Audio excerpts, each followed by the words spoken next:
Pagi, Ibu. Oke, Oke, Bu. kita bisa mulai kali ya? Atau ya sebentar lagi soalnya. Boleh, Bu, sembari saya follow up lagi teman-teman, Bu, ya. Iya, nggak apa-apa. Kita mulai dulu aja kalau gitu. Oke. Hari ini kita apa namanya? Seperti yang kita sudah bicarakan minggu lalu, hari ini kalau teman-teman juga notice jadwal perkuliahannya ada dua. Tapi kita sudah align. Kita hanya akan menggunakan pertemuan pertama untuk memberikan materi seperti biasa pertemuan kita biasanya. Nanti di pertemuan kedua kita akan absen dan akan ada tugas untuk Bapak Ibu bisa kerjakan. Tapi submissionnya itu tidak hari ini, submissionnya akan tetap di minggu depan tanggal 28 jam 2 siang. Jadi kalau Bapak Ibu lihat di Moodle atau di e-learning sekarang itu sebenarnya tugasnya sudah saya upload gitu ya. Nanti kita akan go through dan Bapak Ibu bisa apa namanya bertanya di kelas ini untuk kita nanti apa namanya kalau ada yang belum jelas untuk tugasnya gitu. Oke, sebelum saya mulai, apakah ada pertanyaan atau kita bisa mulai? Oke, Lanjut belum. dulu, Bu. Oke, lanjut ya. Kalau begitu saya akan lanjut ke chapter berikutnya. Jadi Bapak Ibu mungkin kemarin kita sudah fokus kepada Kaizen, continuous improvement gitu ya. Dan itu banyak sekali contoh-contohnya kita dapatkan di manufaktur, line produksi, dan segala macam. Dan kalau tidak salah kemarin ada satu pertanyaan. Sebentar saya buka dulu pertanyaannya dari, saya lupa dari Bapak salah satu peserta kelas ini, saya lupa dari Pak siapa, tapi ada yang menanyakan mengenai bagaimana sih penerapannya di em, bidang jasa gitu ya, kalau tidak di bidang yang manufaktur seperti itu. Nah, mungkin hari ini kita bisa melihat beberapa contoh kalau penerapannya itu bagaimana dia bisa diterapkan di bidang jasa gitu. Karena hari ini kita akan membahas lebih banyak tentang quality yang mana kenapa sih kita pada akhirnya bicara quality gitu ya? Kalau mungkin Bapak Ibu sudah berada di kelas quality sebelumnya, mungkin ini akan seperti revisit kelas quality-nya. Tapi kalau saya boleh cek kelas quality-nya sudah atau belum ya Bapak Ibu? Sedang, Bu. Sedang ya? Iya, Bu. Oke, ya kalau sedang berarti bagus sih. Jadi kita bisa berjalan beriringan gitu. Jadi kalau misalkan kita kemarin mirip, kurang lebih mirip karena ini adalah komponen yang berjalan beriringan sebenarnya. Jadi quality itu em, ibaratnya seperti muara dari apa yang kita pelajari gitu ya. Karena kan kita bicara tentang bagaimana kita membuat sebuah proses, sebuah kerja, sebuah komponen kerja itu lebih baik gitu ya. Tapi pada akhirnya tujuannya adalah salah satunya selain kita bicara produktivitas, produktivitas itu juga dicapai dengan punya quality yang baik gitu ya. Jadi inilah bagaimana kita sekarang menghubungkan apa yang kita pelajari kemarin dan juga kita melihat dari sisi quality gitu. Karena kalau Bapak Ibu perhatikan gitu, kita bicara continuous improvement gitu. Kita bicara continuous improvement adalah bagaimana kita melihat sebuah proses, kemudian kita melihat apa yang bisa dilakukan lebih baik dari proses ini gitu ya. Mencari tujuannya apa untuk diperbaiki. Tentu ketika kita bicara diperbaiki atau apa namanya dieliminasi hal-hal yang kurang baiknya gitu, tujuannya tentu ingin mendapatkan hasil yang lebih baik. Dan ketika kita bicara hasil yang lebih baik itu, biasanya kita bicara apakah outputnya yang lebih banyak gitu ya dalam satuan waktu tertentu, atau misalkan tingkat defeknya yang berkurang gitu ya, atau waktu yang berkurang untuk melakukan suatu proses. Nah, ini juga sebenarnya adalah sebuah bagian dari apa yang kita sebut kualitas. Oke, saya share screen dulu.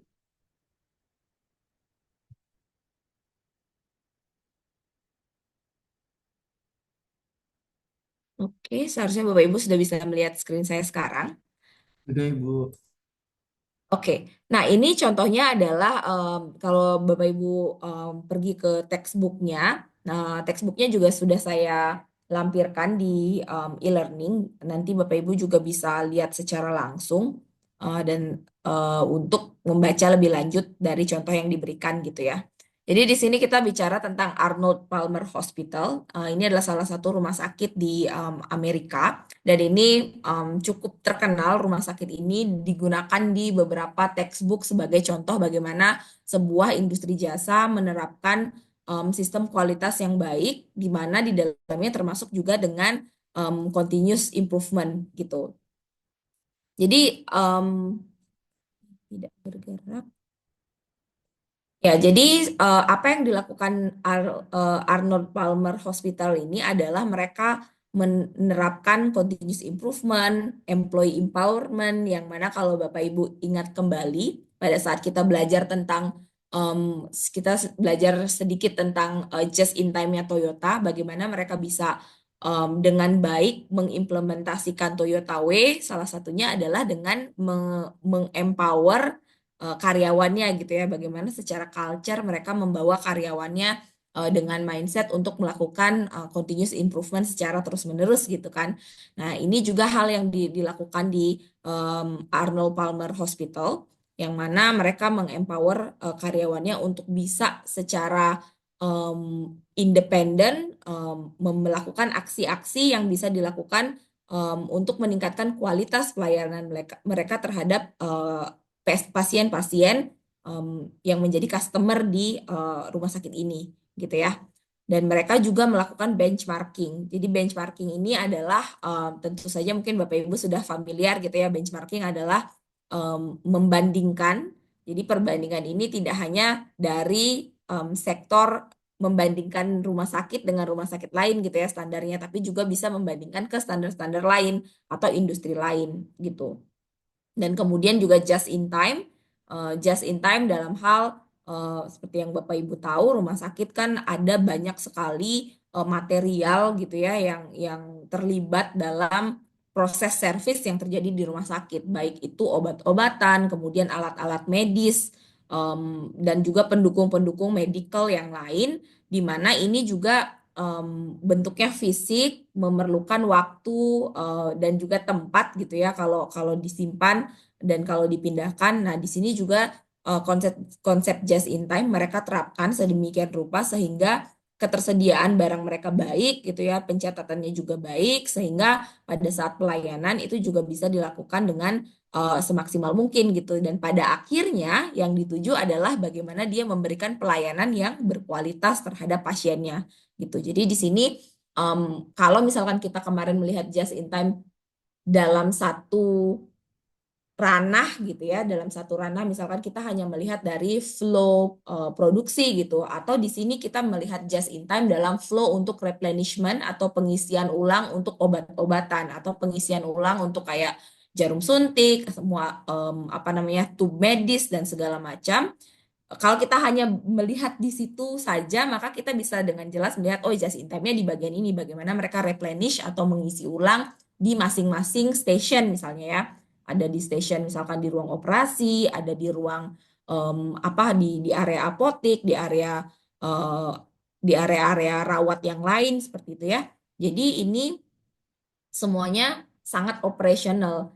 Sedangkan sebenarnya tujuan akhirnya tentu kita atau rumah sakit itu tentu tujuan akhirnya adalah bagaimana mereka bisa memberikan pelayanan yang cepat, yang tepat gitu ya. Nah, inilah yang bagaimana just in time bisa membantu mereka untuk meningkatkan kualitas pelayanan di rumah sakit itu sendiri gitu. Jadi endingnya malah menjadi bukan malah ya, endingnya itu kualitas itu bisa ditingkatkan dari just in time yang kemarin-kemarin juga kita sudah pelajari cukup cukup jauh gitu ya. Nah, yang terakhir juga selain konsep-konsep yang sudah kita kenal, rumah sakit ini juga mereka memanfaatkan quality tools dengan cukup intensif gitu ya. Jadi quality tools mungkin Bapak Ibu juga sudah pelajari di kelas quality gitu ya. Yang dimaksud quality tools di sini adalah punya flowchart, punya diagram, dan nanti kita akan go through sedikit yang kita akan apa hubungkan dengan bagaimana operations dan quality berjalan um, satu dengan yang lainnya. Oke, nah sebelum kita masuk lebih jauh gitu ya, mungkin ini akan terasa seperti agak mengulangi kelas quality yang Bapak Ibu sedang jalani gitu. Saya ingin tahu di tempat Bapak Ibu biasanya quality team atau quality department itu mengurusi apa?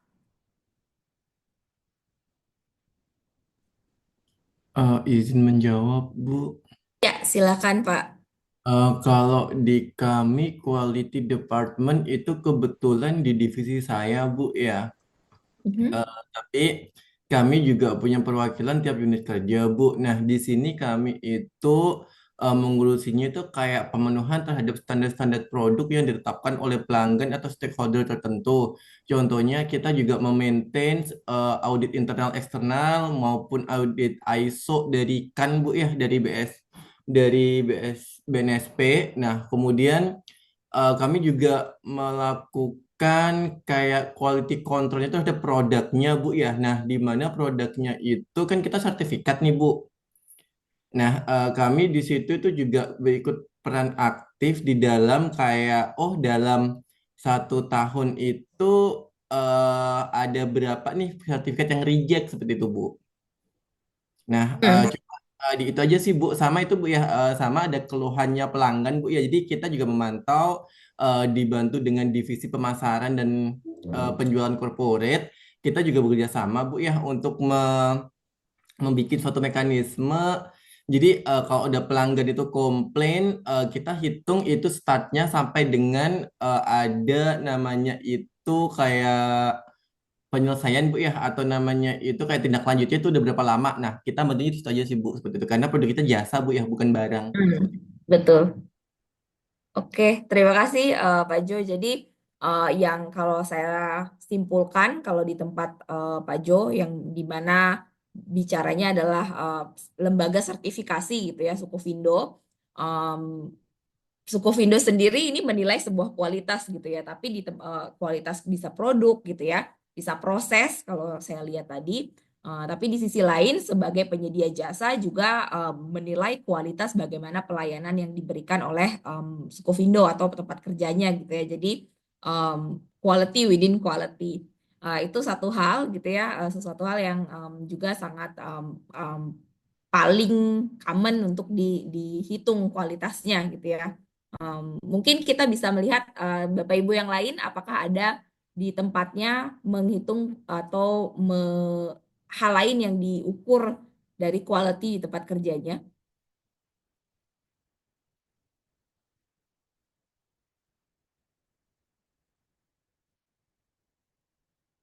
selain daripada tadi adalah quality produknya itu ya. In a way kan produknya adalah service. Kalau di tempat Bapak Ibu yang lain seperti apa? Kalau ada yang bisa memberi contoh yang lainnya juga. Izin menjawab, Bu. Silakan Pak Bambang. Eh, Lebih ke sharing sih, Bu ya. Jadi di tempat kami itu kan lebih ke maintenance ya. Tadi kan disampaikan tentang quality dari suatu proses itu ya. Di tempat ini lebih ke kualitas dari proses maintenance itu sendiri. Jadi kita ambil contoh, eh, kalau ada perbaikan schedule atau unschedule itu nanti di akhir proses itu ada namanya proses performance dari sistem gitu ya. Baik sistem eh, dari engine, sistem dari transmisi dan lain sebagainya. Jadi eh, yang mendukung dari kinerja untuk proses operation di lapangan, proses pertambangan dari suatu alat itu kita mengacu ke suatu SOP ya. Jadi standar operating procedure yang sudah dibuat oleh internal perusahaan kami yang mengacu dari parameter-parameter yang dirilis oleh OEM itu sendiri. Jadi lebih singkatnya menyederhanakan dari SOP yang dibuat oleh OEM, kemudian diterjemahkan di internal perusahaan. Hmm. Nah, eh, diusahakan performance yang dilakukan itu mendekati dari nilai-nilai yang diizinkan dari OEM seperti itu, Bu. Terima kasih. Terima kasih Pak BK. Ya, ini contohnya juga nanti mungkin kita melihat di materi ini juga gitu ya, contoh yang diberikan oleh Pak BK. Jadi di sini kita bicara ada standar, kemudian ada batas-batas dan bagaimana kita atau tim berusaha untuk memenuhi standar atau berada sedekat mungkin dengan target standar tersebut ya. Itu juga nanti kita lihat bagaimana expert di bidang quality juga mendefinisikan bagaimana kualitas yang akan dituju gitu ya. Apa namanya, ini juga sesuatu hal yang menarik karena tadi dimention bahwa ada sebuah SOP, dan kalau kita bicara kembali ke kelas kita gitu ya, kita dari awal adalah bicara tentang bagaimana kita membuat standar gitu ya, standar sebuah pekerjaan, mulai dari kita menganalisis prosesnya seperti apa, kemudian kita melihat di mana gerakan yang tidak perlu atau proses yang tidak memberikan value added gitu ya. Kemudian kita menghitung waktunya berapa, memberikan rating, performance rating, memberikan allowance, sehingga itulah yang menjadi standar dari sebuah proses. Dan kalau di proses ini dibukukan atau didokumentasikan, tentu proses ini akan terdokumentasi dalam sebuah SOP gitu. Nah, quality kemudian muncul sebagai salah satu definisinya adalah bagaimana dia sebuah proses tersebut apakah secara praktis dilakukan sesuai dengan standar yang sudah ditentukan, yang mana standar itu adalah hal-hal yang kita sudah dari awal coba untuk ukur, pelajari sesuai dengan yang sudah kita normalkan gitu ya hitungannya, sesuai dengan bagaimana seharusnya pekerjaan itu dilakukan dengan efektif dan efisien gitu.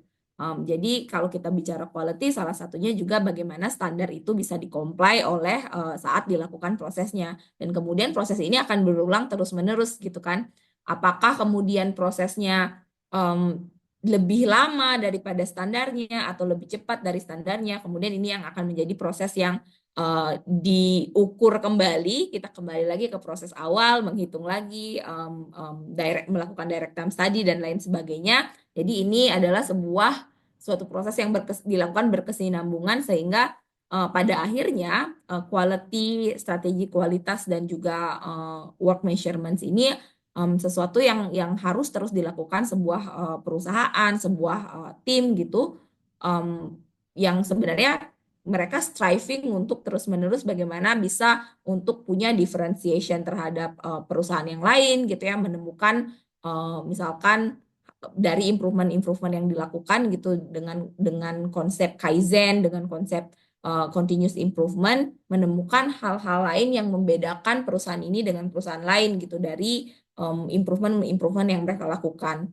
Dan selain itu juga dengan selalu mengevaluasi berdasarkan definisi kualitas tadi, tentu tujuannya adalah bagaimana mereka bisa menurunkan cost gitu. Karena di banyak definisi atau di banyak persepsi, ketika kita bicara kualitas, kita bicara juga cukup banyak tentang defect gitu ya, atau hal-hal yang tidak sesuai, non-conformance terhadap standar kita gitu. Jadi ketika kita bisa melihat gap terhadap kualitas yang kita tentukan, dan kita bisa tahu, kita bisa cut cost di mana ketika gap tersebut bisa ditutup.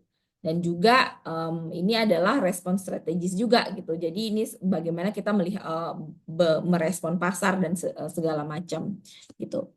Nah, contoh lain yang ingin saya bagikan ke Bapak Ibu mengenai kualitas ini adalah tidak hanya produk gitu ya, dan sekali lagi ini akan sangat tergantung dengan perusahaannya, tergantung dengan bidang usaha atau area yang dilakukan gitu.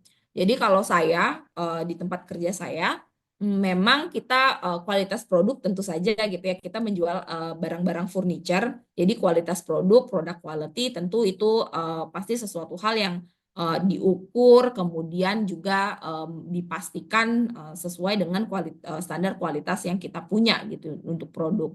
Nah, selain itu kalau di supply chain, karena kita juga menghandle supply chain kita sendiri, dan salah satu bagian dari kualitas yang juga kita ukur adalah supply quality atau kualitas dari bagaimana kita mensuplai barang kita dari paling ujung dari supplier hingga bagaimana barang tersebut sampai di toko-toko di semua negara gitu. Tidak hanya kualitas produknya yang harus comply, tapi bagaimana supply quality-nya comply.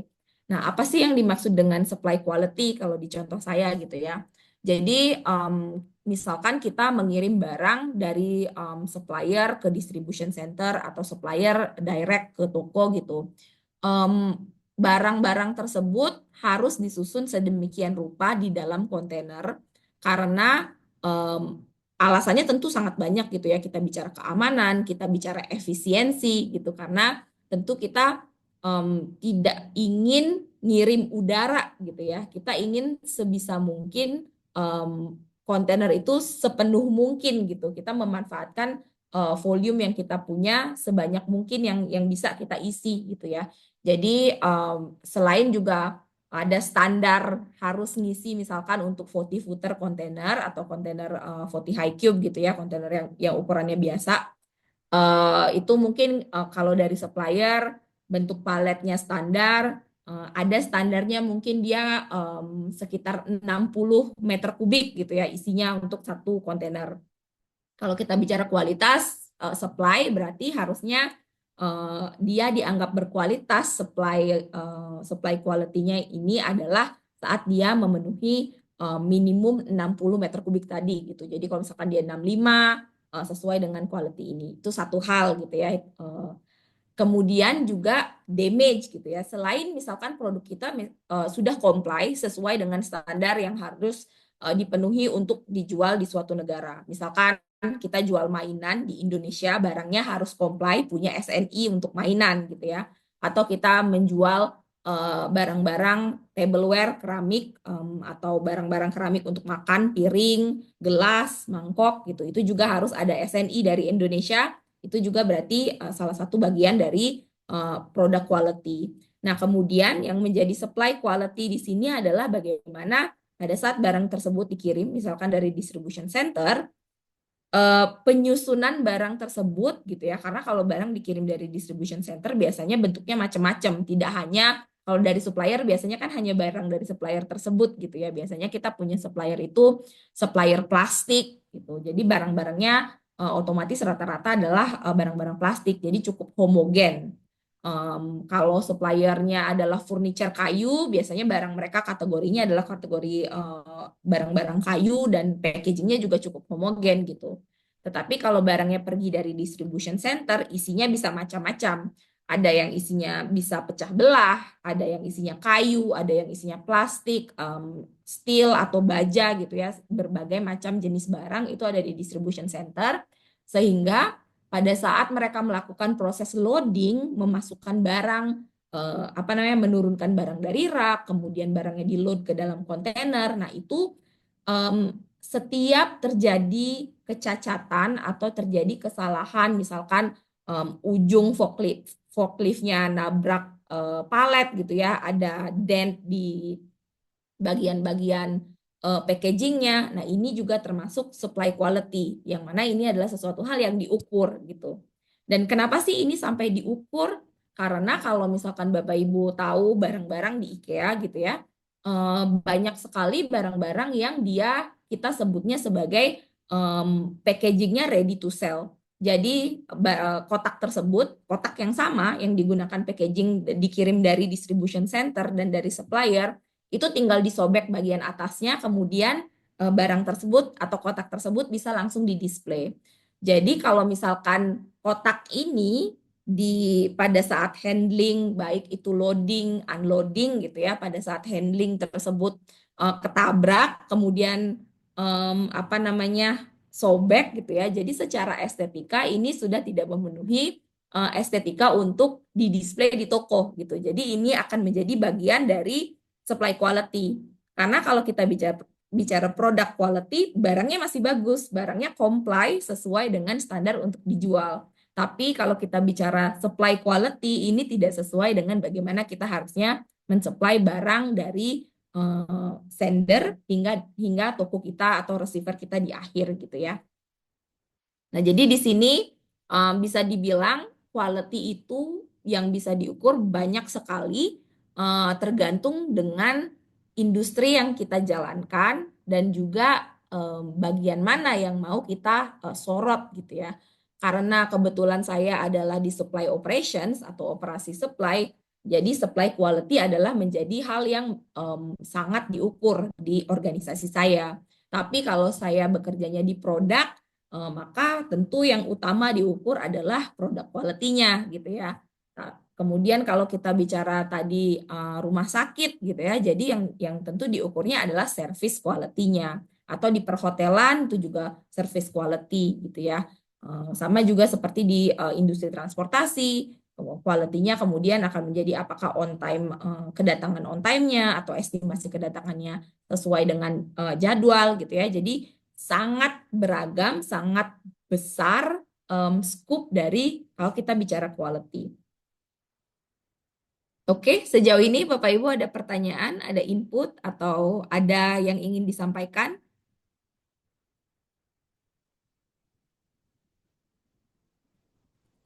Belum ada ya. Oke, jadi ketika kita sudah bicara ada sangat banyak hal yang bisa diukur dari quality gitu ya. Jadi sebenarnya selain untuk kalau kita misalkan bicara quality, kadang-kadang kalau kita berada di level yang operasional, tentu kita hanya berfokus kepada kita mencapai sebuah standar gitu ya. Cuman kalau kita bicara dalam level perusahaan, dalam level yang lebih strategis, improve quality atau kualitas yang meningkat itu sebenarnya dia akan meningkatkan juga sales gain atau pendapatan secara sales gitu ya, melalui bagaimana kalau kualitas layanannya lebih cepat gitu, jadi responsnya lebih cepat gitu ya. Kemudian reputasi perusahaannya jadi lebih cepat gitu ya, lebih baik karena dikenal sebagai perusahaan yang datangnya selalu on time gitu ya, atau lebih cepat daripada yang dijanjikan gitu. Atau misalkan kalau perusahaan ekspedisi gitu ya, biasanya kita tahu mungkin Bapak Ibu sudah ada top of mind tersendiri. Kalau saya pakai kurir A, dia 2 hari pasti sampai dari Jakarta ke misalkan ke satu daerah gitu ya. Atau misalkan Bapak Ibu sudah punya top of mind, kalau saya pergi ke suatu tempat untuk mendapatkan kayak kalau saya ke dokter A gitu ya, saya mungkin kira-kira menunggunya sekian lama gitu ya, jadi nggak mungkin lebih dari segitu. Jadi ini merupakan sales yang meningkat ini tentu akan bisa meningkatkan juga reputasi dari penyedia jasa atau produk tersebut gitu ya, karena tidak hanya bicara soal jasa gitu. Nah, kemudian selain sales gain gitu ya, yang itu yang meningkatkan reputasi, sebenarnya improve quality juga yang sudah pasti terjadi adalah mereduce cost gitu ya. Karena kalau kita bicara improve quality berarti juga di banyak kasus itu kita menekan jumlah defect, yang mana tentu ini akan menjadi pengurang terhadap cost atau biaya-biaya yang ditimbulkan saat proses produksi gitu ya. Jadi pada akhirnya sebenarnya tujuannya kalau improve quality adalah tujuannya juga untuk increase profit pada akhirnya. Yang mana juga sebenarnya adalah tujuan yang sama ketika kita kemarin bicara tentang mengukur kerja, work measurement, pada akhirnya yang diinginkan adalah peningkatan produktivitas, yang mana peningkatan produktivitas ini tentu pada akhirnya adalah peningkatan profit pada akhirnya, ya. Oke. Nah, di sini di-highlight, ini juga terkait dengan pertanyaan Bapak Ibu kemarin gitu ya.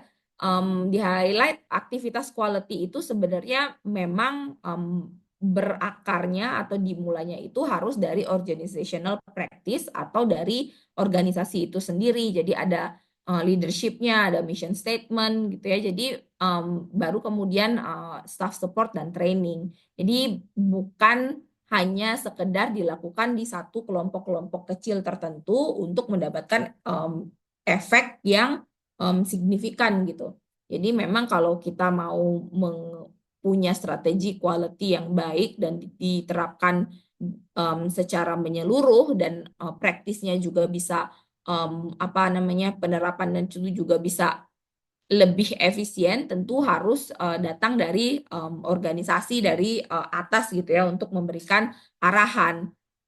Jadi tujuannya di sini adalah untuk mengetahui what is important and what is to be accomplished. Jadi di sini didefinisikan kualitas mana yang dianggap sebagai sesuatu hal yang penting untuk saat ini dan apa yang ingin dituju gitu ya.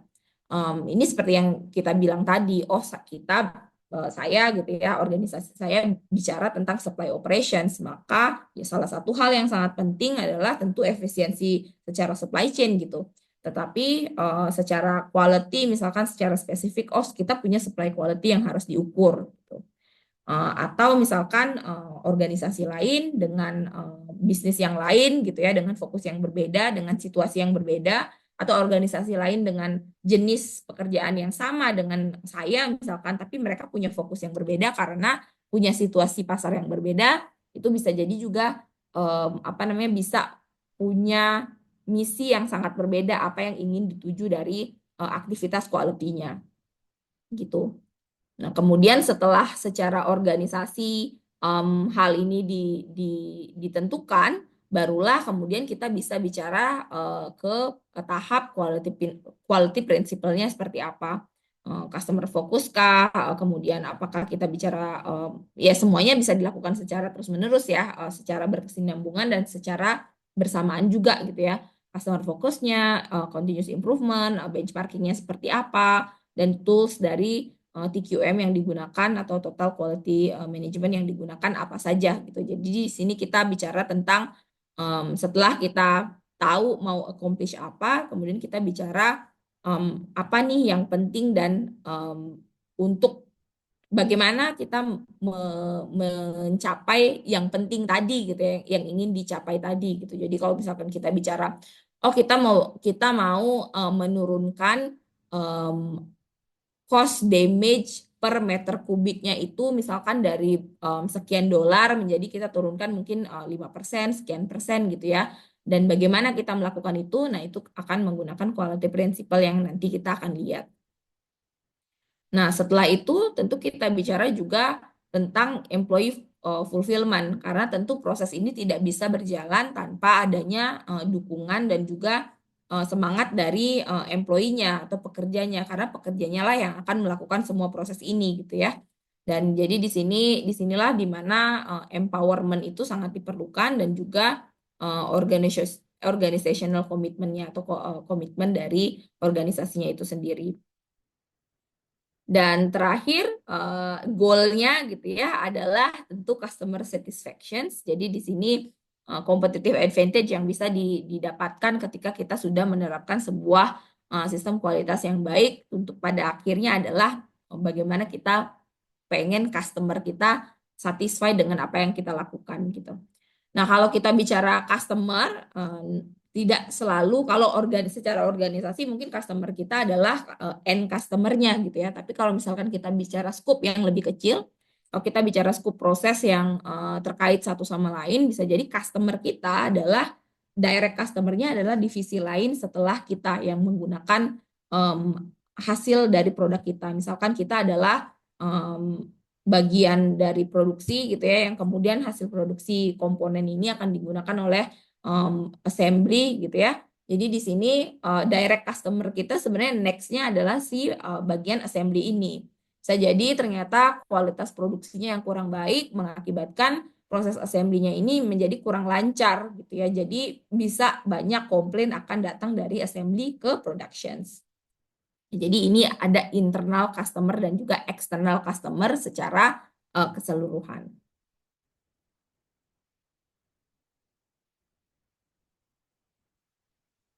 Oke. Nah, jadi mungkin Bapak Ibu kalau bagian definisi dari quality sudah lebih banyak belajar ya daripada kelas quality itu sendiri. Di sini saya go through cepat saja, jadi different view-nya seperti yang tadi kita sudah sempat bahas dan diskusikan juga. Jadi kalau kita bicara quality itu ada banyak pandangan gitu ya, ada yang berdasarkan user base atau berdasarkan performance-nya, misalkan berdasarkan bagaimana kita sebagai customer menilai produk tersebut. Apakah saya menilai produk A lebih tahan lama dari produk B gitu ya. Kayak misalkan saya menilai baterai A itu tahan sampai misalkan 10 tahun gitu ya. Ya mungkin baterai nggak sampai 10 tahun sih. Maksudnya disimpan bisa sampai 10 tahun gitu. Baterai B bisa disimpan mungkin sampai 7-8 tahun gitu. Menurut saya baterai A yang lebih berkualitas karena dia bisa bertahan lebih lama. Tapi sebenarnya ini tidak necessarily betul juga gitu ya, karena sebenarnya apakah seorang customer baterai ini memang berniat menyimpan baterai sampai 10 tahun gitu kan. Mungkin sebenarnya ini bukan sesuatu hal eh, yang menjadi definisi kualitas yang penting untuk diperhatikan gitu. Tapi again, mungkin bisa dipahami bahwa ada user base yang mana ada user atau ada customer yang melihat semakin lama eh, masa masa simpan baterai ini maka semakin bagus, atau misalkan semakin lama semakin banyak feature yang ditawarkan ini airlines-nya semakin bagus gitu ya. Bisa jadi seperti itu. Kan tetapi mungkin Bapak Ibu juga sudah dapatkan di kelas quality itu lagi-lagi adalah tergantung juga tentang sebenarnya kebutuhannya seperti apa gitu ya. Sebenarnya apakah kalau kita bicara semakin banyak feature semakin bagus. Kalau kita bicara airlines gitu ya, budget airlines featuresnya sangat sedikit. Kalau mau makanan harus bayar lagi. Tapi kalau kita bicara full service airlines, entertainmentnya lebih banyak gitu ya, fitur yang apa yang ditawarkan di saat kita terbang juga lebih banyak, bisa pilih makanan dan segala macam.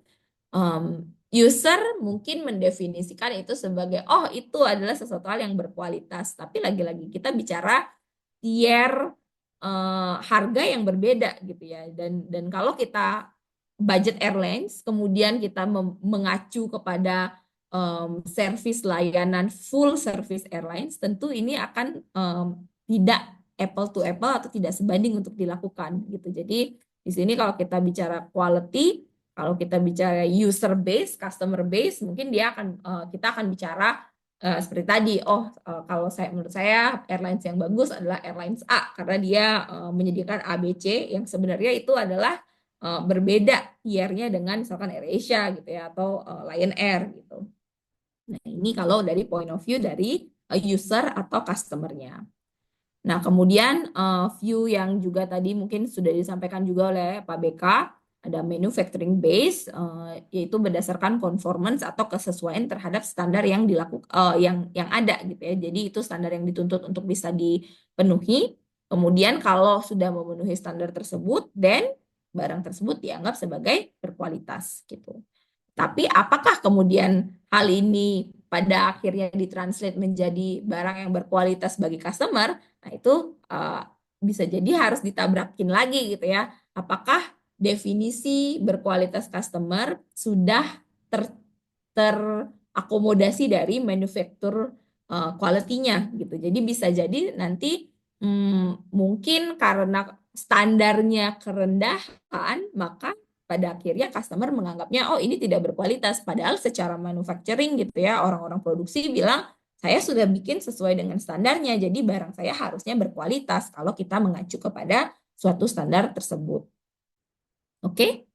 Dan yang terakhir product base, ini yang kita bicarakan tadi juga gitu ya. Jadi ini kita bicara secara spesifik dan terukur untuk sebuah produk gitu. Jadi kalau misalkan kita bicara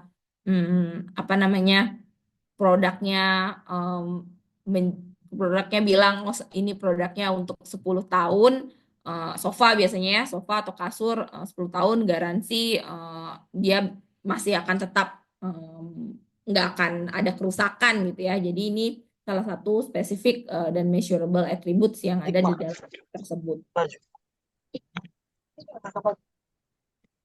Oke. Nah, di sini juga mungkin untuk part ini sebentar. Oke.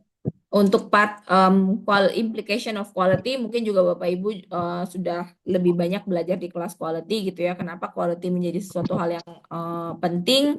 Karena yang pertama, kalau kita bicara kualitas dan kita bicara reputasi sebuah perusahaan gitu ya. Mohon maaf, ini tadi sepertinya ada yang tidak mute ya. Apakah ada yang mau disampaikan atau mungkin terpencet? Kayaknya Mas Giting bocor Bu, ke Oh, unmute, ke mute, ya, ke unmute. oke. Sebentar. Mungkin Mas Ginting bisa mute, karena kalau dari saya tidak bisa mute orang, nggak kayak Teams. Bukan gudangnya. Oke, terima kasih. Nah, kembali lagi ke topik ini gitu ya. Jadi kenapa quality menjadi sesuatu hal yang sangat penting ya, tentu kita bicara kualitas, kita bicara reputasi gitu ya. Kalau kita jualan makanan, kemudian kualitasnya buruk, orang nggak akan mau beli lagi, orang nggak akan mau makan lagi gitu ya. Atau beli alat elektronik, kualitasnya itu misalkan kita bilang kita janjikan em, bisa fitur ABC, setelah datang barangnya ternyata bahkan nggak bisa nggak bisa, misalkan dia adalah smart TV gitu ya, setelah datang bahkan nggak bisa connect ke internet. Nah, tentu akan menjadi persepsi yang buruk terhadap company tersebut gitu ya.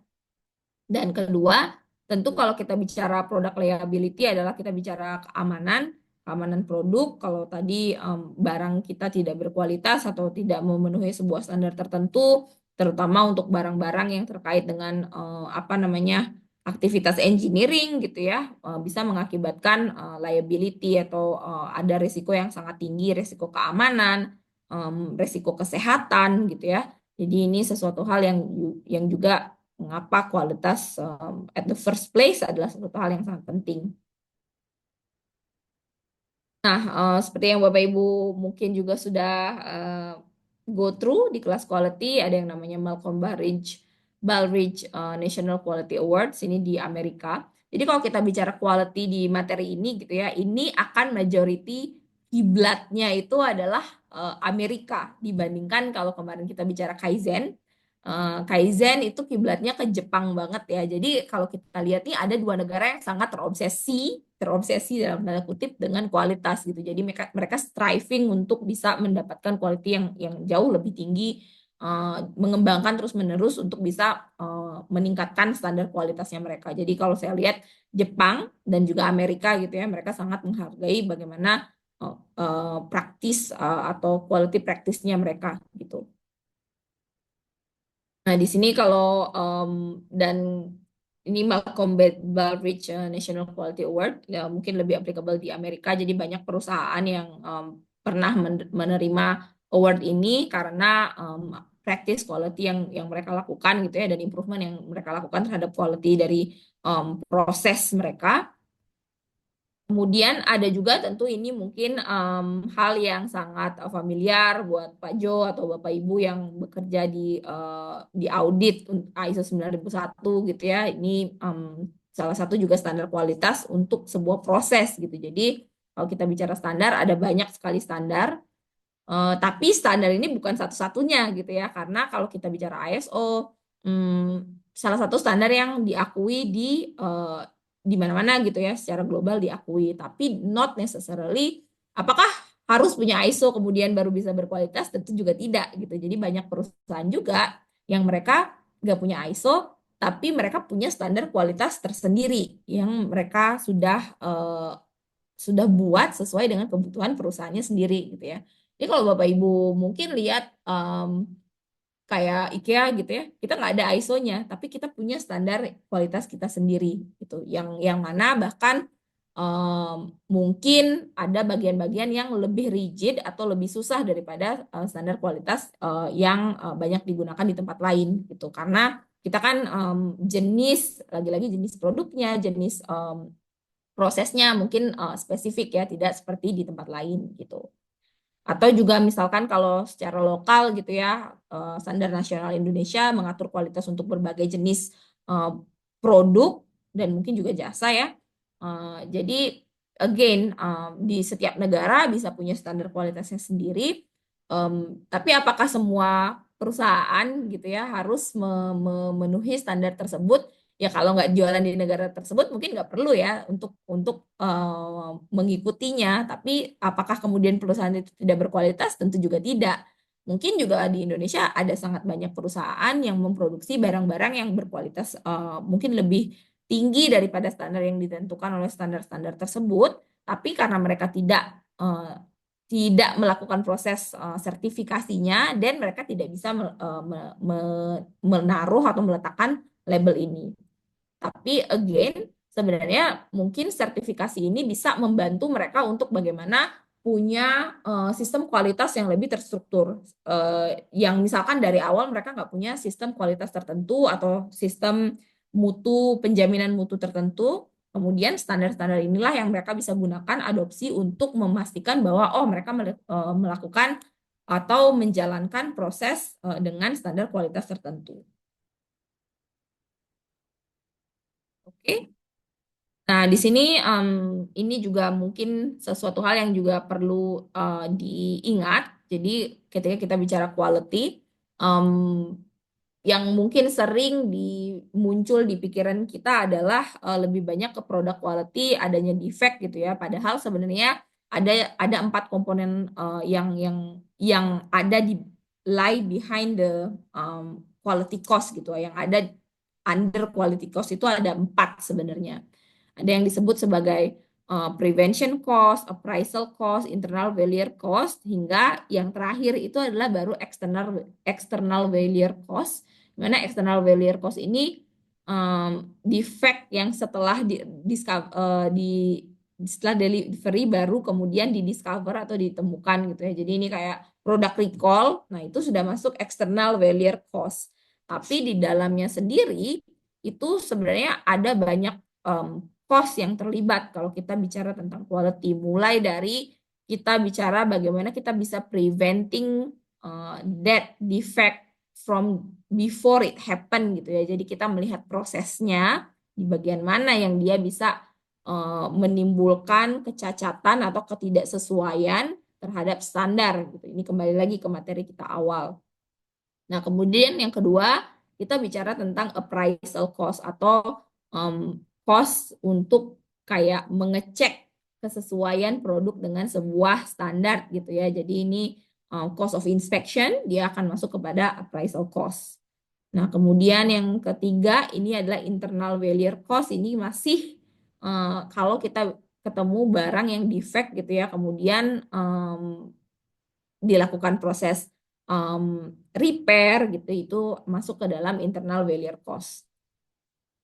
Nah, kalau kita lihat di sini total cost untuk kita menjaga sebuah kualitas itu ada 4 komponen yang sebenarnya yang paling besar itu adalah pada saat barangnya tuh sudah keluar kemudian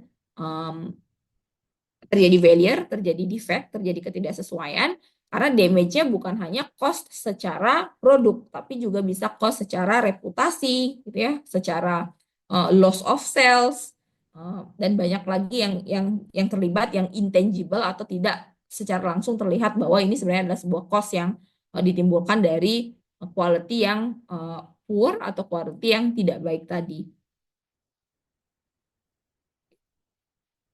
Nah, ini juga saya yakin Bapak Ibu lebih banyak bicara di kelas quality, bagaimana beberapa leader quality dari Edward Deming, Joseph Juran gitu ya.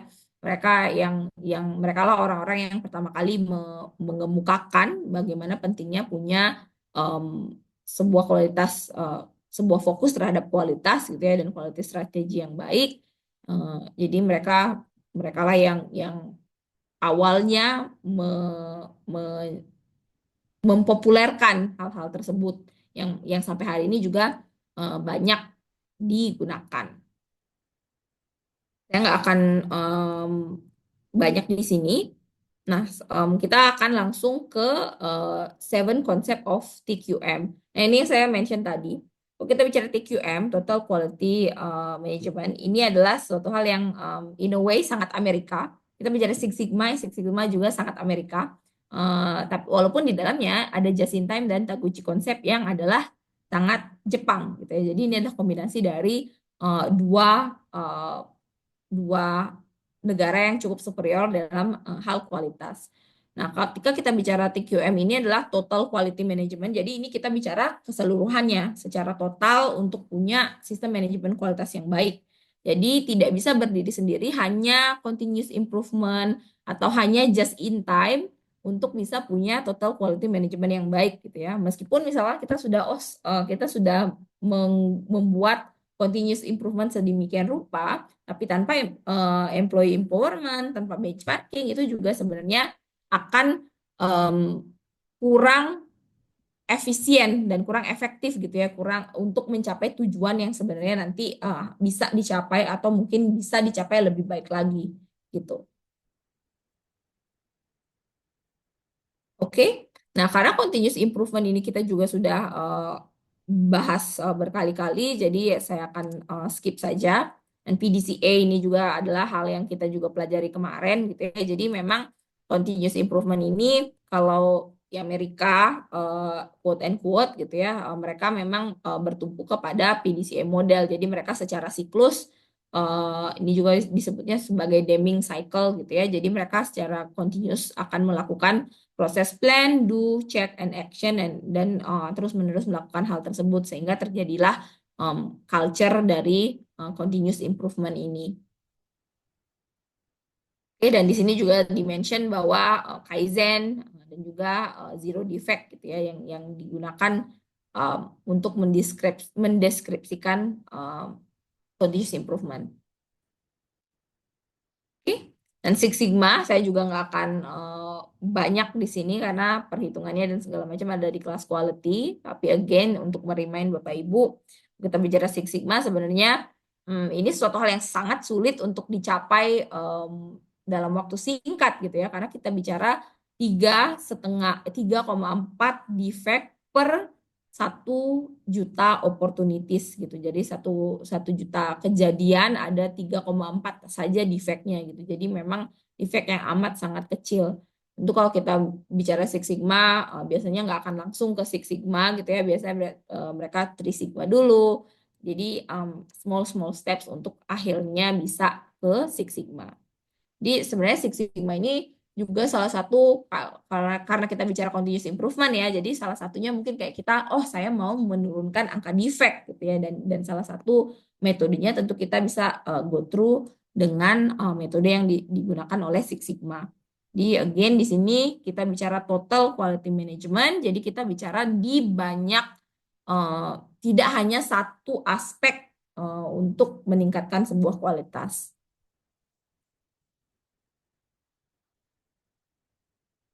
Kalau tadi ada PDCA, Six Sigma, kita bisa menggunakan approach DMAIC, Define, Measure, Analyze, Improve, Control, yang sebenarnya kalau Bapak Ibu perhatikan gitu ya, prosesnya sebenarnya in a way mirip, tapi mereka punya definisi masing-masing yang secara spesifik untuk menentukan apa yang dilakukan di setiap step untuk masing-masing teknik ini atau metode ini.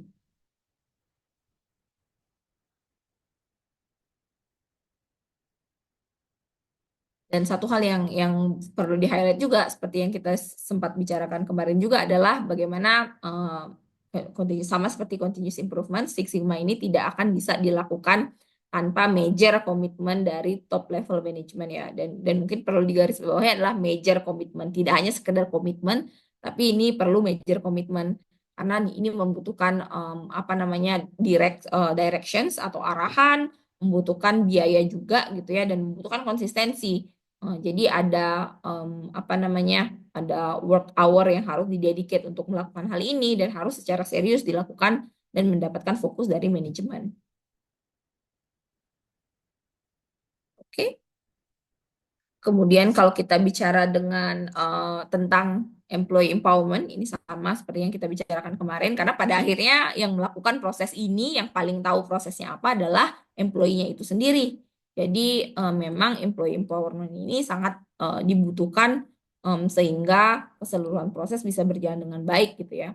Jadi kalau sebenarnya saat terjadi sebuah ketidaksesuaian terhadap standar, terhadap output sebuah produk, biasanya itu 85%-nya itu masalah kualitinya adalah terjadi karena material dan juga prosesnya, bukan karena karyawannya gitu. Jadi inilah kenapa sangat penting untuk kita bisa mengempower employee-nya sehingga mereka tahu action apa yang harus dilakukan atau mereka memiliki confidence atau kepercayaan diri untuk menentukan improvement apa yang bisa mereka lakukan terhadap proses-proses tersebut yang sudah jelas misalkan 85% itu diakibatkan oleh material dan proses dan apa yang mereka bisa lakukan itu berasal dari bagaimana kita bisa mengempower atau memberdayakan karyawan itu sendiri. Dan juga tentu quality circle atau kalau misalkan kemarin kita bicara itu adalah apa namanya di Toyota Way di Kaizen juga mereka punya grup kerja sendiri gitu ya yang dari berbagai macam departemen kemudian mereka berkumpul untuk bicara tentang kualitas gitu dan tentu lagi-lagi ini tidak akan bisa terjadi tanpa major komitmen dari manajemennya karena tentu inisiasi seperti ini juga membutuhkan motivasi, membutuhkan juga nanti reward di akhirnya. Oke. Berikutnya yang tidak kalah penting adalah benchmarking. Nah, yang menarik dari benchmarking ini adalah seperti yang sudah saya mention tadi, benchmarking tidak serta-merta harus dari industri yang sama yang kita kerjakan sekarang gitu ya. Misalkan saya jualan furniture, kemudian saya benchmarkingnya hanya kepada industri furniture gitu. Jadi kalau Bapak Ibu nanti lihat di buku, salah satu contoh yang diberikan adalah bagaimana sebuah rumah sakit dia membenchmarking proses dari patient handling atau bagaimana mereka handling pasien di rumah sakit dengan proses pit stop di tim Ferrari di F1 gitu. Jadi di situ mereka benchmarkingnya adalah bagaimana proses pit stop dari sebuah F1 tim ini bisa dilakukan dengan sangat seamless, sangat smooth, everyone, semua orang tidak ada yang semuanya dilakukan dalam keheningan gitu ya, keheningan dalam hal tidak ada riuh untuk apa namanya huru hara gitu ya, walaupun huru hara tapi semuanya tahu apa yang harus dilakukan dan terjadi dalam waktu yang sangat singkat dan terjadi apa namanya sangat singkat dan juga sangat akurat meskipun tentu pernah terjadi apa kesalahan dan segala macam akan tetapi secara proses secara standar mereka bisa melakukan itu dengan sangat cepat gitu ya dan tepat. Sedangkan di rumah sakit mungkin Bapak Ibu juga masih mengalami saat ini di banyak rumah sakit gitu ya. Proses handling dari pasien mulai dari dia misalkan sehabis tindakan operasi kemudian dipindahkan ke ruang rawat dan segala macam itu seringkali ada waktu tunggu yang banyak, ada ketidakpastian yang dialami oleh pasien gitu ya karena ada koordinasi dari berbagai macam tim dari rumah sakit, kemudian mereka komunikasinya membutuhkan waktu yang lama. Nah, inilah yang mana yang menyebabkan rumah sakit tersebut melakukan proses benchmarking terhadap proses pit stop F1 yang mana ini mereka coba untuk terapkan bagaimana mereka bisa meningkatkan efisiensi dari proses mereka. Mereka lihat lagi apa yang dilakukan dari setiap timnya, kemudian memetakan apa yang harusnya terjadi gitu ya, kemudian mengukur waktunya, dan mereka bisa meningkatkan kualitas dari proses handling pasien mereka itu jauh lebih baik daripada sebelum mereka melakukan benchmarking gitu. Jadi lagi-lagi mungkin kalau Bapak Ibu berencana melakukan benchmarking tentu tidak perlu harus menutup mata hanya untuk yang sesuai dengan bidangnya saja, tapi mungkin bisa out of the box gitu ya, mencoba benchmark terhadap industri-industri yang lain gitu. Karena kalau Bapak Ibu ingat Toyota pada saat pertama kali dia pergi ke Amerika untuk melihat apa namanya otomotif di Amerika, sebenarnya yang menginspirasi mereka adalah operasi di sebuah supermarket swalayan gitu ya, gimana terjadinya mereka melihat semua hal di replenish atau diisi ulang secara cepat, customer tahu apa yang mereka mau dan diambil pada saat mereka mau, itulah yang menginspirasi mereka gitu ya, walaupun tidak secara langsung pengen benchmark ke sana pada awalnya.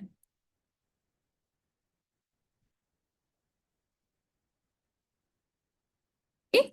Nah, selain daripada benchmarking keluar, sebenarnya yang tidak kalah berguna juga adalah benchmarking dalam tim sendiri gitu ya. Apalagi kalau misalkan timnya berada di berbagai region atau di berbagai daerah gitu ya. Misalkan tim Jakarta mencoba melakukan inovasi, melakukan sebuah improvement terhadap proses. Kemudian mungkin proses ini, improvement ini bisa diterapkan terhadap tim yang ada di Jawa Timur, di mana dengan benchmarking tersebut bisa meningkatkan performance yang ada di tim di daerah-daerah lain. Gitu. Jadi tidak juga harus keluar jauh-jauh keluar, tapi juga bisa melihat apa yang dilakukan secara internal perusahaan itu sendiri, atau misalkan dari tim produksi dengan tim assembly atau tim produksi dengan tim apa namanya distribusi gitu ya, itu juga bisa dilakukan internal benchmarking sesuai dengan apa namanya proses atau improvement yang dilakukan.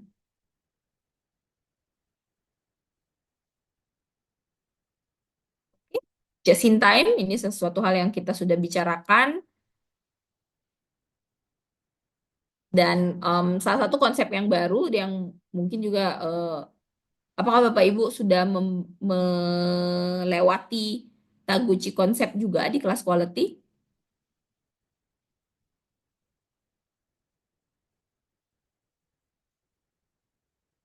Belum, Ibu. Oke. Dan sebenarnya Taguchi konsep ini lebih kepada quality robustness, target oriented quality, dan juga quality loss functions.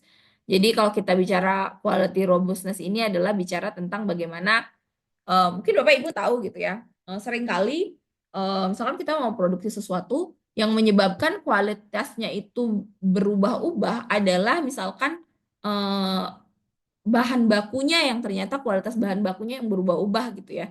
Yang pada akhirnya mengakibatkan ini produk akhirnya menjadi ada kegagalan atau ketidaksesuaian. Nah, seringkali sangat sulit kita untuk bisa mendapatkan supplier untuk barang tersebut gitu. Apalagi kalau suppliernya misalnya dimonopoli oleh sebuah perusahaan gitu ya, akan menjadi sangat costly atau mungkin bahkan tidak mungkin untuk mengganti suppliernya.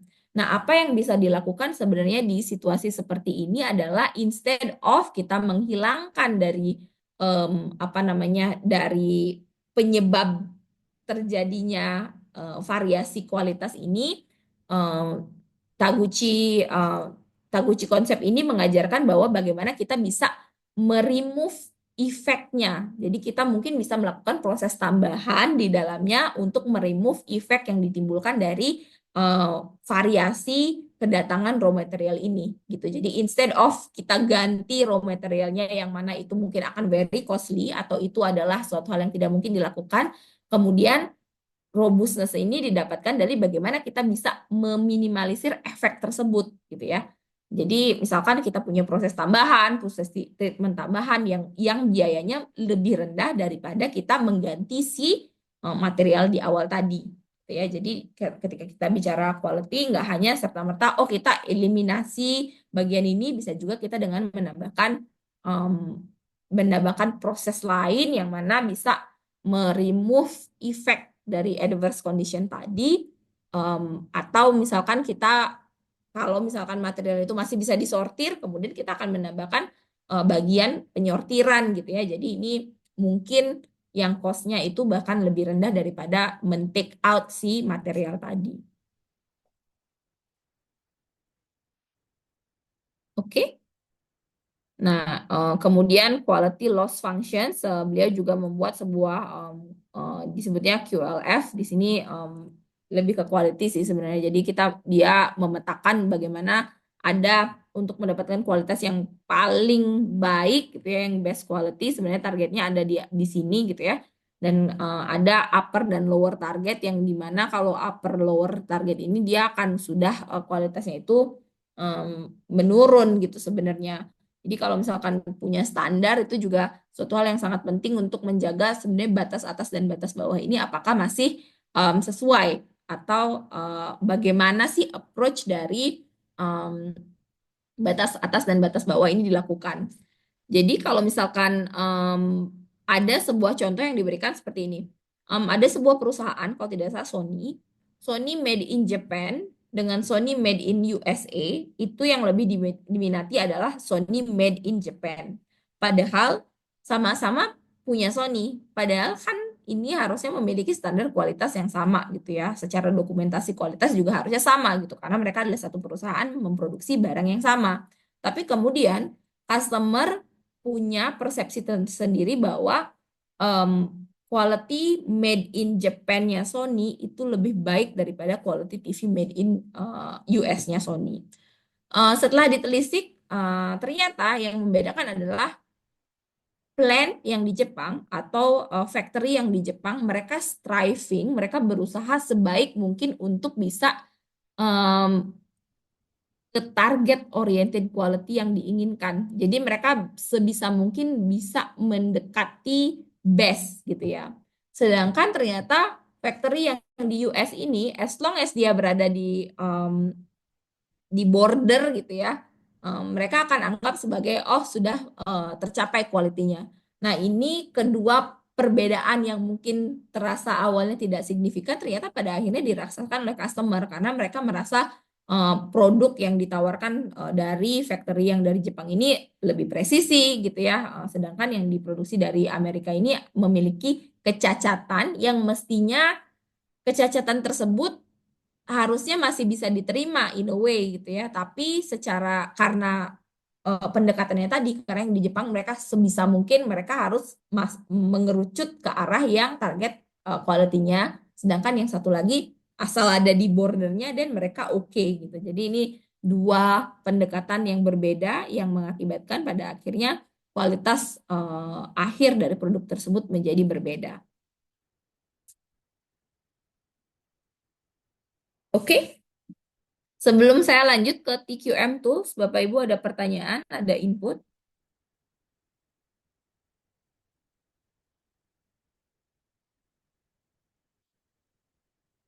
Belum ada? Oke. Oke, kalau belum ada, sebenarnya bagian dari yang paling yang cukup besar dari kuliah kita hari ini adalah TQM Tools-nya sendiri. Tapi sebelum ke situ, saya mau mengecek lagi Bapak Ibu apakah di kelas, saya rasa kalau tidak salah di kelas quality juga belajar atau mengerjakan topik ini ya. Check sheet, scatter diagram, cause and effect, Pareto, dan flowchart.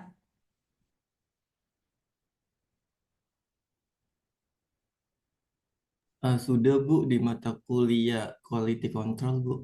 Oke, dan kita tidak akan banyak bicara di sini. Oh sorry, mungkin kita nanti saya akan cepat saja dan kita akan langsung ke tugasnya yang untuk nanti dilakukan, gitu ya.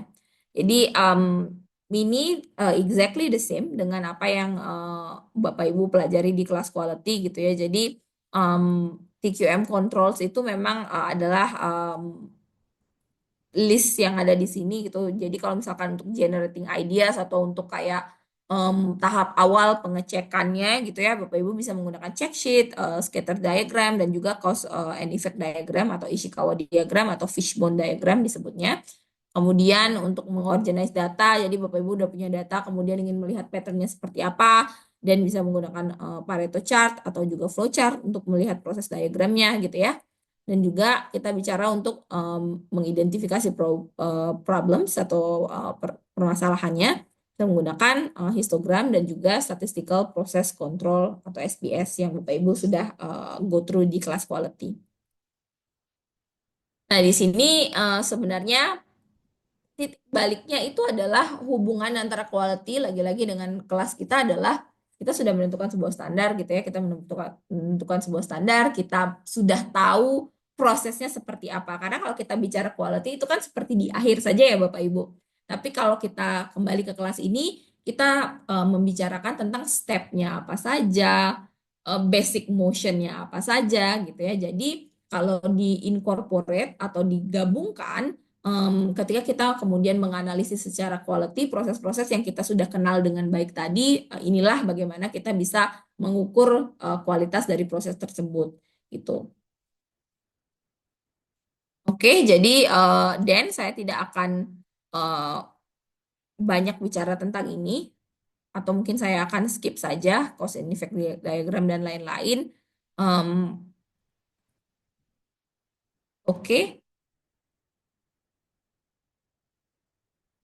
Dan mungkin yang akan saya bicarakan adalah lebih ke service industry, sedikit service industry, dan karena juga mungkin Bapak Ibu di kelas quality juga akan mendapatkan service quality, dan di situ akan lebih banyak dibicarakan. So di sini saya akan memberikan sedikit saja informasi yang mungkin menjadi tambahan referensi Bapak Ibu gitu ya.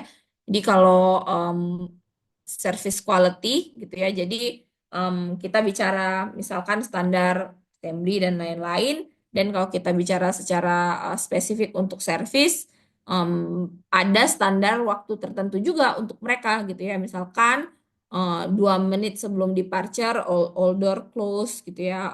Atau kita mulai dari belakang, 97% harus sudah boarded 10 menit sebelum departure. Kemudian first bag to conveyor belt itu 15 menit after arrival gitu ya. Jadi ada standar-standar waktu yang ditentukan untuk sebuah servis gitu. Nah, bagaimana kemudian kita bisa mencapai standar waktu tersebut? Tentu tidak mungkin itu kayak yang 15 menit gitu ya, tapi itu sudah dilakukan pencatatan, penghitungan, pengukuran, kemudian breakdown dari tasnya apa saja dari orang yang mengerjakan hal tersebut gitu. Misalkan untuk first bag to conveyor belt adalah 15 menit setelah arrival gitu. Jadi first bagnya itu minimum 15 menit harus sudah keluar. Nah, di sini kalau kita bicara kembali kepada work measurements, tentu kita bicara ada berapa orang yang terlibat di sana, work elemennya apa saja gitu ya, waste apa saja yang muncul dari current prosesnya, apakah ada motion waste, transport waste, di mana peletakan dari conveyor beltnya gitu ya. Jadi itu adalah bagian dari bagaimana kita menganalisis si proses itu sendiri sampai pada akhirnya standar ini terbentuk gitu. Oke, dan yang lain saya rasa Bapak Ibu nanti mungkin akan lebih banyak di service quality gitu ya. Kalau dari saya sih untuk chapter ini sekali lagi saya highlight adalah bagaimana wrap up apa yang sebenarnya kita sudah pelajari dari awal tentang belajar dari scratch gitu ya, dari gerakan grasping sampai akhirnya muncul sebuah standar, muncul standar ada yang sampai total quality management, punya ISO dan segala macam, dan itu adalah semuanya awalnya pasti berasal dari gerakan-gerakan kecil yang dilakukan dari masing-masing coworker yang terlibat gitu ya. Di again semuanya sebenarnya terhubung satu sama lain, tidak bisa tiba-tiba kita bicara quality tanpa kita bicara breakdown-nya seperti apa gitu, dan tidak bisa juga kita hanya berfokus kacamatanya hanya ke satu hal continuous improvement tapi tidak melihat sebenarnya arah quality-nya seperti apa atau direction secara strategisnya seperti apa gitu. Jadi ini akan menopang satu sama lain.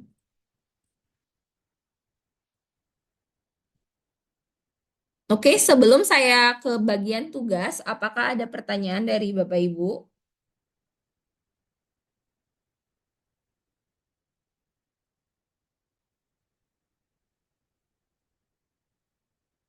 Belum, sebentar saya harus buka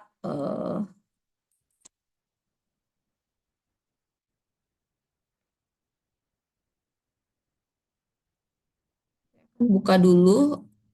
Saya mau menunjukkan ke Bapak Ibu tugasnya.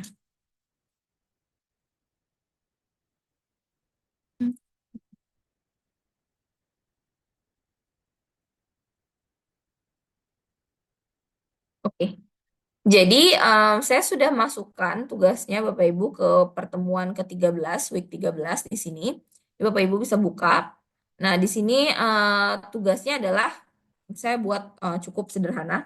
Jadi Bapak Ibu bisa mengambil 7 pertanyaan dari page 237 238. Kemudian dari e-book yang sudah disediakan di week 12 dan jawabannya disubmit di sini. Saya tunjukkan dulu. Nah, e-booknya ada di sini, Bapak Ibu, e-book yang ini. E-book week 12, chapter 6, halamannya yang tadi sudah saya mention. Kemudian mungkin saya buka aja di sini. Bentar, sepertinya saya belum share screen lagi ya. Sebentar.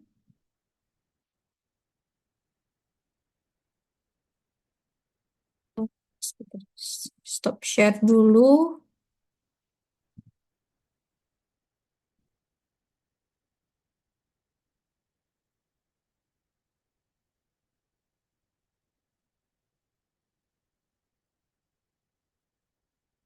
Oke. Nah, jadi di sini di page 237 dan mungkin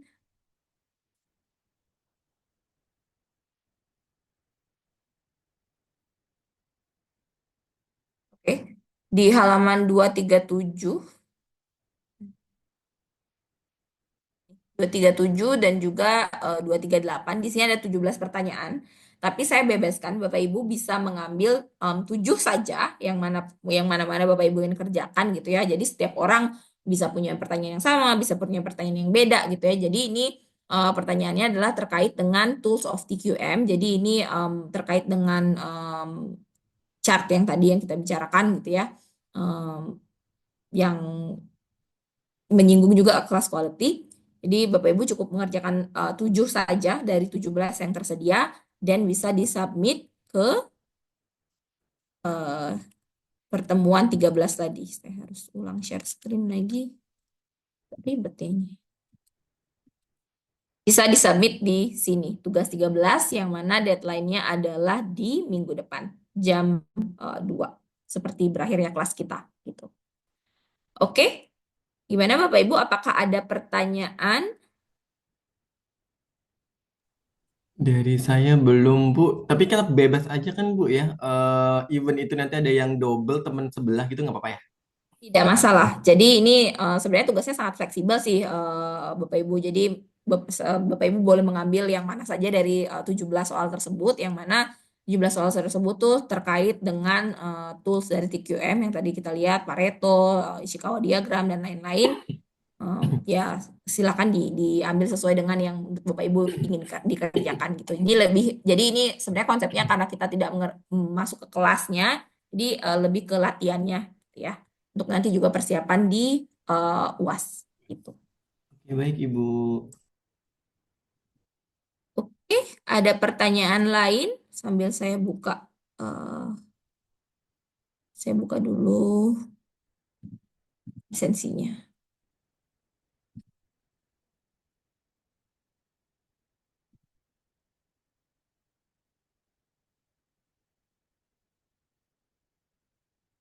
Sebentar.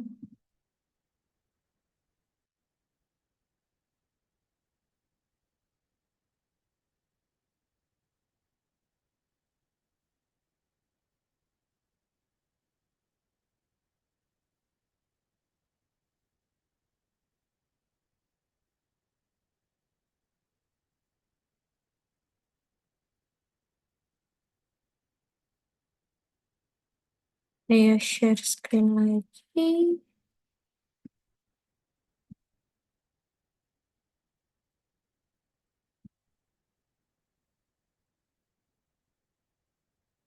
Oke, saya minta bantuan Bapak Ibu untuk bisa scan untuk kelas pertama hari ini.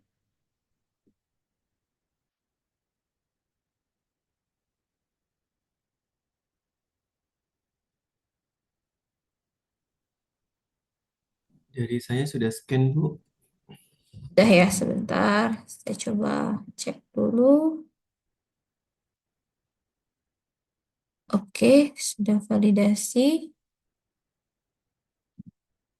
Hari ini saya nanti sebentar online. Hari ini yang tidak hadir adalah sebentar.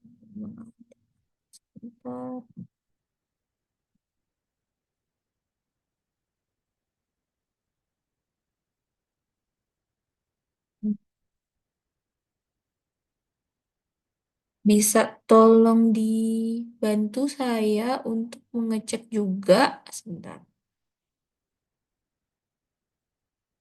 Bambang Damar, apakah ada? Tidak ada ya hari ini ya? Juga ada, Pak Haris juga ada. Heri Bagus ada. Heri Bagus, dia ada ya?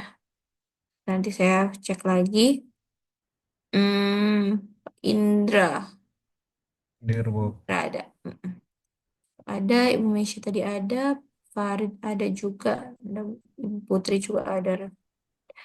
Rahmat juga ada tadi. Ya, ada Pak Saiful. Saiful hari ini ada tidak ya? Saiful hari ini tidak ada. Kalau ada Ibu Shalita, apakah ada hari ini? Tidak ada. San juga ada. Oke.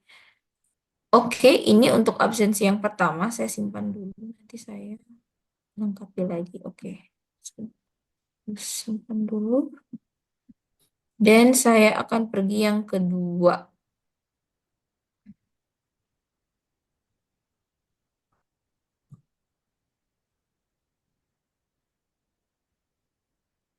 Oh, jadi waktunya hanya boleh di 12.40. Ibu Heri Bagus ada, Bu. Kenapa? Mas Heri Bagus kayaknya tadi ada, Bu. Hadir. Sebentar. Seri bagus. Sebentar. Oh ya, hadir, hadir.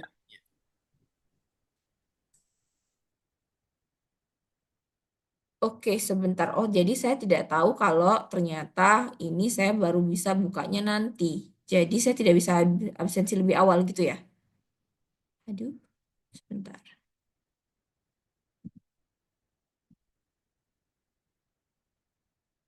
Sebentar ya Bapak Ibu, saya Sesuai harus. jam. Kenapa?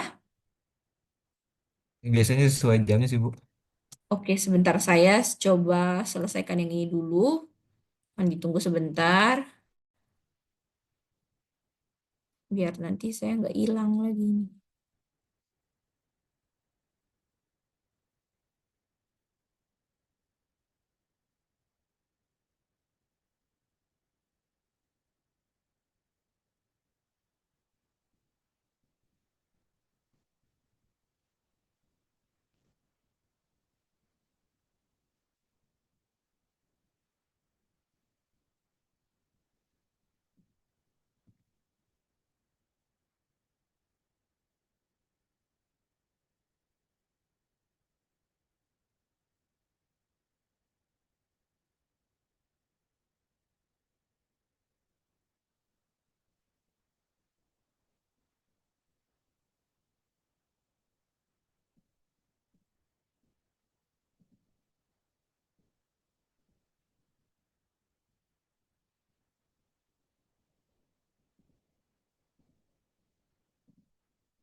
Oke, ini saya simpan dulu.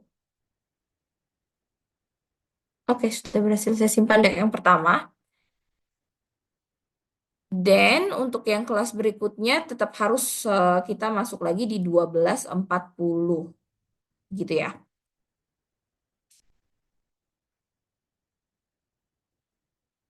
Oke, Bu. Oke, sebentar saya harus mengecek satu. Oke, sudah untuk yang tadi. Kemudian untuk kelas hari ini tentang quality ada pertanyaan? Tidak ada pertanyaan ya. Dari saya belum, Bu. Sudah cukup. Oke, quality tidak ada. Dan kemudian untuk yang minggu depan tidak ada kelas karena nanti kita akan rapel hari ini. Minggu depannya lagi tanggal 5 itu adalah kelas untuk bisa dibilang recap untuk before kita pergi ke examnya dan mungkin beberapa contoh yang lebih lanjut terkait dengan em, apa namanya work design dan segala macam.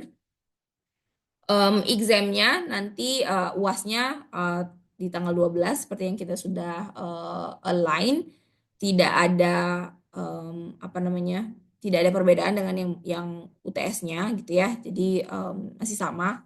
Kita akan ada beberapa soal untuk Bapak Ibu kerjakan gitu.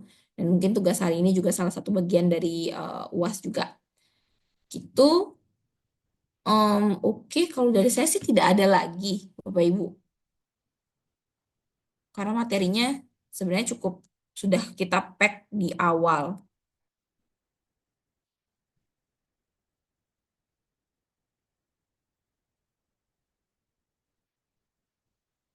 Apakah ada yang ingin disampaikan sebelum kita mengakhiri kelas ini?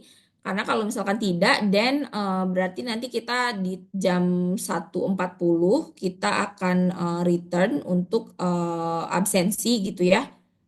Kemudian Bapak Ibu bisa sambil mengerjakan tugas yang tadi sudah saya berikan gitu. Oke? Baik, Ibu, cukup dari kami, Bu. Mungkin dari Mas Nanda tadi. Kayaknya Bu. Oh enggak, cukup Bu. Jadi nanti Oh, 12.4 eh, jam berapa tadi Bu? 12.40 ya? iya Oh, jam oh 12.40 12.40 WIB ya.